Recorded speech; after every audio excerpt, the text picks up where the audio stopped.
प्रेक्षकांमध्ये काय प्रेक्षक असतील आपल्या आजूबाजूला अनेक थकवणारे बोल आहेत दोन्ही पण कार्यक्रम चांगलाच करणार आणि चांगल्या पद्धतीने तुमचं मनोरंजन करणार.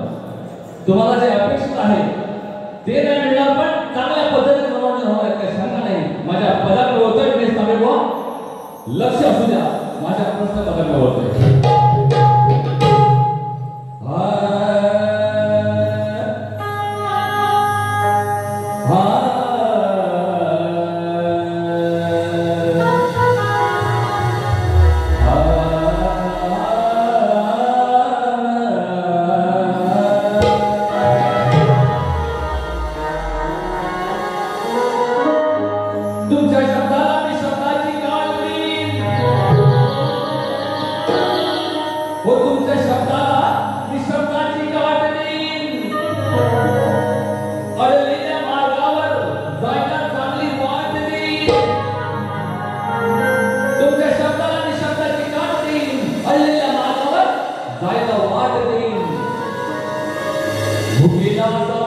जेवायला अन्नाचं ताट देईन. तुम्ही जर भुकेले असाल तर जेवायला अन्नाचं ताट देईन. पण जरी जबाब लागला तर बसायला भैयाची खाट देईन. आज इथे शत्रुऱ्याचा सामना रंगणार आहे. आज इथे शत्रुऱ्याचा सामना रंगणार आहे. या सामन्यामध्ये हे रसिकजन रंगणार आहे.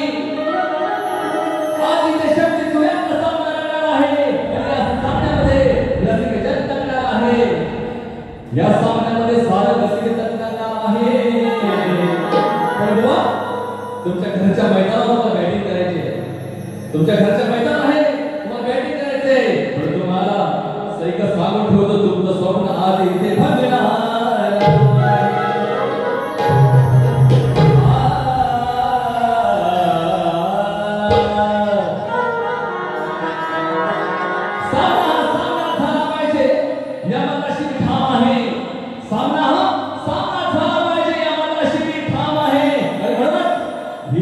आजची रात्र मी शब्दाने सजवणार आहे. आजची रात्र मी सुंदर शब्दाने सजवणार आहे आणि या कलेच्या आनंदात या रसिकांना भिजवणार आहे. म्हणजे एक ताकीद होते बुवा, ठेवून भांडण करायचं गाणं नाही भलतंच चालायचं. अहो ठेवून भांडण गायचं गाणं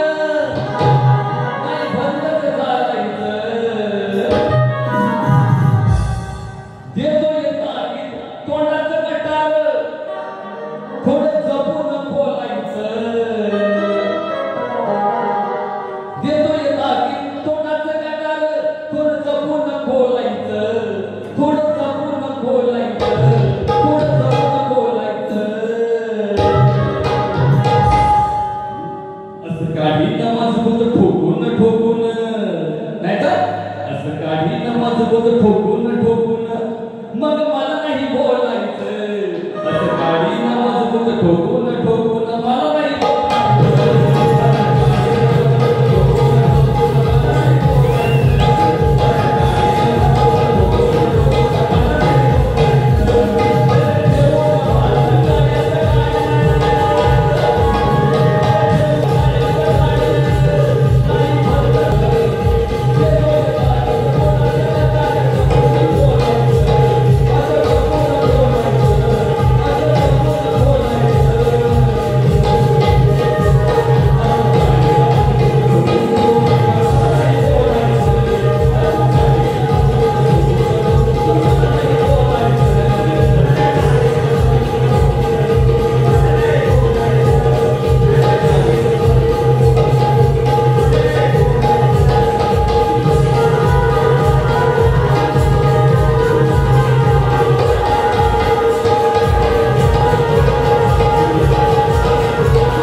असतो आणि हा नंदी मूर्ती दाता म्हणून काम करत असतो. गुरुचा संतोष आहे आणि म्हणून मी शब्द वापरला किंवा तुम्ही वाटून घेऊ नका, त्या शब्दाचा वाईट वाटून घेऊ नका. मनोरंजनासाठी मी या ठिकाणी जो शब्द वापरला त्या शब्दाला या अर्थ आहे म्हणतोय की गावात कोणी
माझ्या कसा भेटलाय माहितीसाठी मी तो प्रश्न पुन्हा एकदा सांगतो, लक्ष असू द्या.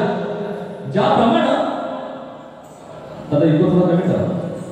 ज्याप्रमाणे भगवान शिवांचे गण आहेत त्याला शिवगण म्हणतो, ज्याप्रमाणे भगवान शिवाचे शिवगण आहे त्याप्रमाणे माता लक्ष्मीचं लक्ष्मीगण. ज्याप्रमाणे भगवान शिवाचे शिवगण त्याप्रमाणे माता लक्ष्मीचे लक्ष्मीगण. त्या लक्ष्मी गणांचा प्रमुख कोण आणि ज्याप्रमाणे गणांचा अधिपती म्हणून आपण गणरायाला गणपती म्हणतो, ज्याप्रमाणे गणांचा अधिपती म्हणून आपण गणरायाला गणपती म्हणतो, त्याप्रमाणे लक्ष्मी गणांच्या अधिपतीला काय म्हणतात, त्याप्रमाणे लक्ष्मी गणांच्या अधिपतीला काय म्हणतात हा माझा तुम्हाला साधासा प्रश्न आहे. माझ्या विषय जुळत असेल तर बिनधास्त उत्तर द्या. मी असे काय म्हणणार माझ्या ग्रंथातलं याच पानावर त्याच पानावर असं उत्तर पाहिजे. आपल्या ग्रंथामध्ये अनेक उत्तर अनेक प्रकारे कथा आहेत. माझ्या कथेशी माझ्या उत्तराशी उत्तर जुळलं तर मी ते उत्तर मान्य करेन. कथेशी कथा जुळली तर मी उत्तर मान्य करेन. पण तुम्हाला आणखी एक बाजू देऊन ठेवतो, माझ्यासारखी कथा नाहीये, माझ्यासारखा विषय तुमच्याकडे नाहीये, पण त्या प्रकारचं उत्तर तुमच्याकडे असेल तर मी ते सुद्धा मान्य करेन. कारण अनेक विषय असतात. आता इथे आम्ही गोव्यापर्यंत आलो, इथे गोव्यापर्यंत पुढे शृंगाकडे रत्नागिरीमध्ये काही लोक येतात, इकडे चिपळूणपर्यंत सुद्धा येतात. मार्ग अनेक आहेत, ठिकाण एक आहे, त्याप्रमाणे अनेक विषयाचे अनेक बाजू असतील. पण जर अचूक उत्तर तुम्ही दिलं तर निश्चित